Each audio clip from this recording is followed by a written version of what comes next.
buku-bukunya itu bukan berkaitan dengan buku cerita anak. Nah, karena saya kuliahnya di Prodi Bahasa Indonesia, banyak cerpen, banyak antologi novel, itu puisi, kemudian ada novel segala macam. Nah, saya hadirkanlah ke mereka kayak gitu.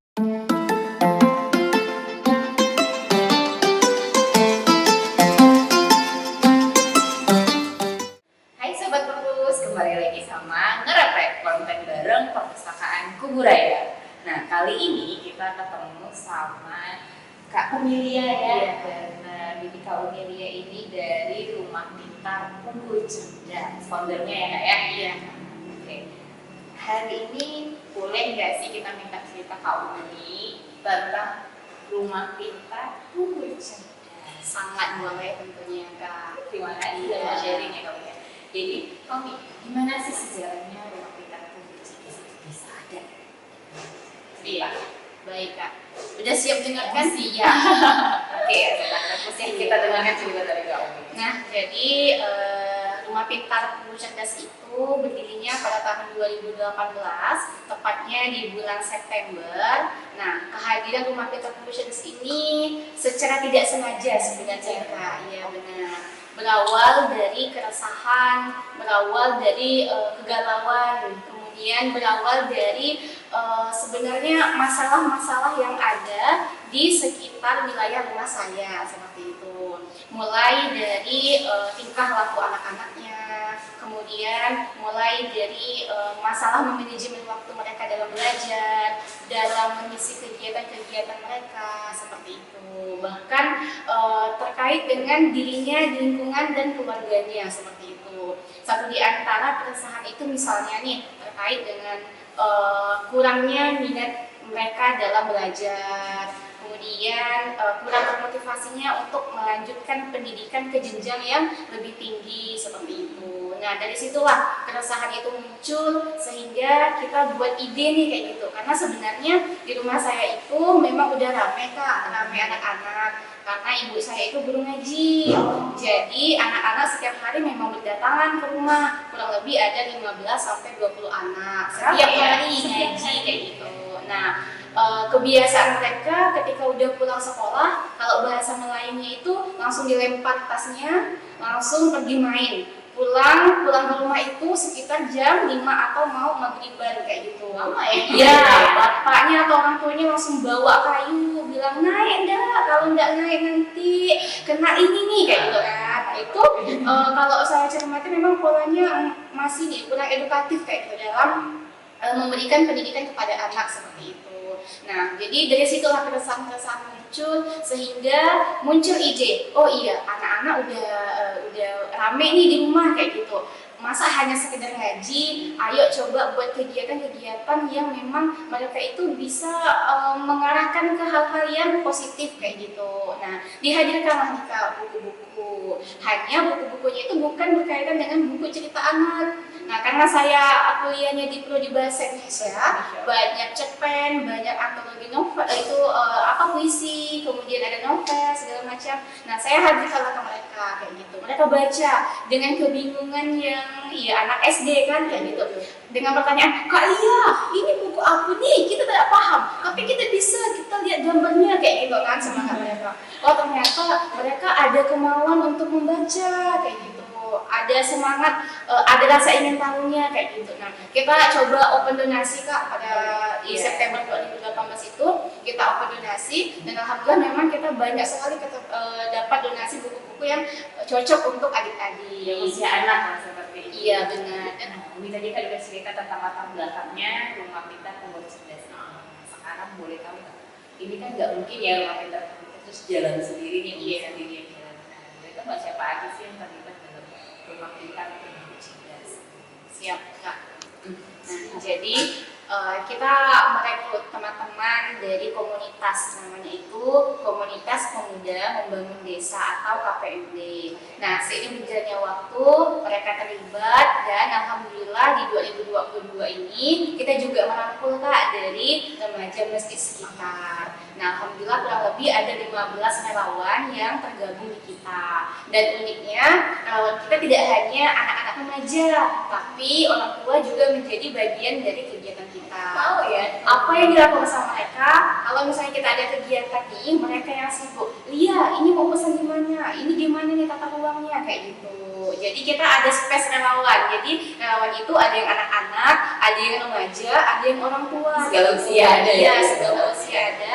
Karena kita mikirnya kayak gini Kak, Rumah Pintar itu hadir bukan untuk kepentingan pribadi, tapi kepentingan masyarakat. Artinya dari masyarakat, oleh masyarakat dan untuk masyarakat seperti itu. Bisa jadi brand untuk masyarakat di daerah Bungur ini. Iya. Berdaya sekali ya, Iya. jadi dia bisa bekerja sama biar berarti kan Rumah Pintar Bungur 11 ini termasuk membangun ya, Iya. membangun daerah Bungur. Iya. Banyak nggak yang datang ke RPPC ini? Nah, kalau ditanya banyak atau tidak, teman-teman nih, sobat perpustakaan boleh berkunjung ke tempat kami nih. Oke, siap. Banyak ramai sekali kayak gitu. Mulai dari anak-anak usia prasekolah, kemudian SD, SMP, SMA, hingga ke orang tuanya Kak seperti itu. Kalau kita totalkan kurang lebih ada 190 anak kayak gitu. Itu di luar kelompok-kelompok ibu-ibunya. Karena pembinaan di sana itu tidak hanya untuk anak-anak, tapi juga untuk ibu-ibunya. Kita ada 2 kelompok pengajian untuk ibu-ibu dan 1 kelompok untuk pengembangan usaha atau life skill-nya ibu-ibu seperti itu. Oke. Nah, tadi kan ceritanya kalau banyak yang datang dari segala usia ya, Bia? Iya. Programnya apa aja emang? Oh, jadi banyak banget yang datang ya? Gimana ceritanya? Nah, program unggulan kita itu ada 3. Yang pertama ada bimbingan belajar untuk semua usia, mulai dari prasekolah sampai SMA. Kemudian yang kedua ada perpustakaan, jadi ada pojok baca untuk mereka, terbuka untuk umum. Kemudian yang ketiga ada hafalan Quran. Dan semua ini sifatnya sosial Kak, tidak dipungut biaya sama sekali seperti itu. Dan banyak lagi Kak program-program kita yang lain yang memang kita sinergikan dengan kebutuhan masyarakat yang ada di Desa Bungur. Misalnya seperti kegiatan pembinaan dan pengembangan life skills. Kemudian ada sosialisasi terkait dengan tanaman, terkait dengan tumbuhan, apa yang bisa kita gali dari Desa Bungur seperti itu. Berarti sekaligus ya kita manfaatkan sumber daya yang Iya. kita punya di daerah Bungur seperti itu Iya, ya. Kak. Dan Benar sekali. Kita juga punya program kunjungan ke sekolah, namanya outing school, atau kita pergi ke sekolah tersebut, ataupun ada kegiatan yang kita ada sapa literasi seperti itu. Jadi kita berkunjung nih ke SD, ke SMP ataupun ke SMA untuk mensosialisasikan gerakan yang kita lakukan kayak gitu Kak. Dan kita juga sering mengumpulkan sekolah-sekolah kayak gitu. Kita kan punya 17 sekolah mitra kayak gitu, dari mulai PAUD, TK sampai di SMP, SMA kayak gitu. Jadi kita sering nih Kak berkolaborasi ngadain kegiatan yang mengundang mereka 17 sekolah mitra itu. cerita nih, kalau misalnya RPPC ini nggak cuma jalan sendiri, ada mitra-mitranya Iya. berkolaborasi. Nah, kamu nih, ada berapa banyak mitra sebenarnya yang udah berhasil kamu guide untuk bekerja sama RPPC ini? Berbicara tentang mitra, kami memang di awal itu bermitranya dengan sekolah, karena memang sekolah itu menjadi peserta utama gitu, menjadi kontributor utama dalam kegiatan pendidikan ini. Karena memang dengan program pendidikan yang kita sayembarakan kayak gitu, dengan program literasi yang kita kenalkan sama masyarakat, sama sekolah. Jadi memang kita harus bermitra dengan sekolah kayak gitu. Nah, jadi ada 17 sekolah, mulai dari PAUD hingga SMA. Ini yang mitra sekolah Iya, ya? yang Ada mitra mitra sekolah. lain nggak ya? Kemudian mitra lain ada Kak dari PMPK, dari kementerian kayak gitu. Namanya tuh Kampung Literasi. Dan kebetulan kita dapat mitra itu di tahun 2021 seperti itu. Itu dibawa langsung dari Kemendikbud kayak gitu. Kemudian di tahun 2022 ini kita bermitra Kak dengan PT Pertamina Patraniaga DPPU Supadio yang ada di daerah Supadio Kuburaya ini seperti itu. Baru 3 mitra seperti itu. Dan yang pasti ini ya Kak ya, dari pengurus RT, kemudian desa, kecamatan juga harus menjadi mitra kita untuk melancarkan segala urusan yang ada di kegiatan kita juga seperti itu Kak. Karena nggak bisa jalan sendiri, Iya, harus ada support system daerahnya juga yang Betul. membantu RPPC ini biar jadi besar. Karena kalau teman-teman penasaran bisa lihat di media sosialnya Rumah Pintar Bungur 11 ya. Iya, benar. Itu banyak sekali kegiatan dan mitra-mitra yang udah membantu ya, berkolaborasi bersama RPPC. Jadi dari sekian banyak kegiatan program yang saya yakin pasti bermanfaat bagi masyarakat.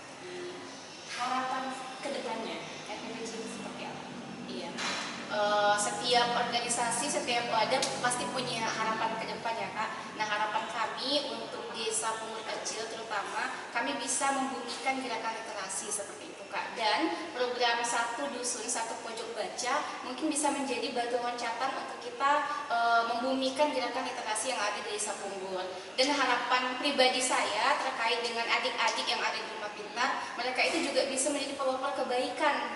Ketika tidak ada saya, mereka juga bisa menjadi orang kayak gitu Kak. Jadi adanya generasi baru untuk menciptakan hal-hal baru yang ada di desa Pungur seperti itu. Jadi ya, perjuangan ini nggak berhenti hanya Iya. di Bali ya, coba berarti akan lanjut lagi, ada regenerasi Iya, ada berikutnya yang regenerasi. meneruskan ini bisa jadi lebih baik. Iya, benar.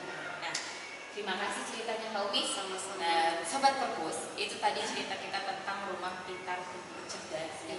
Mudah-mudahan ini juga bisa menginspirasi Sobat Perpus sekalian. Dan kalau berminat hadir ke Rumah Pintar Tumbuh Cerdas yang kalau menurut Kak Umi ini hampir buka 24 jam ya. Iya. Silahkan saja datang langsung ke Rumah Pintar Tumbuh Cerdas dan bisa langsung hubungi Kak Umi atau Boleh. datang aja langsung. Iya, datang aja. Karena dia selalu terbuka untuk masyarakat umum, nggak hanya masyarakat Pungur ya. Iya, benar. Kita juga bisa Iya. datang ya. Terima kasih Kak Umi. Demikian cerita kita hari ini di Ngerempek dengan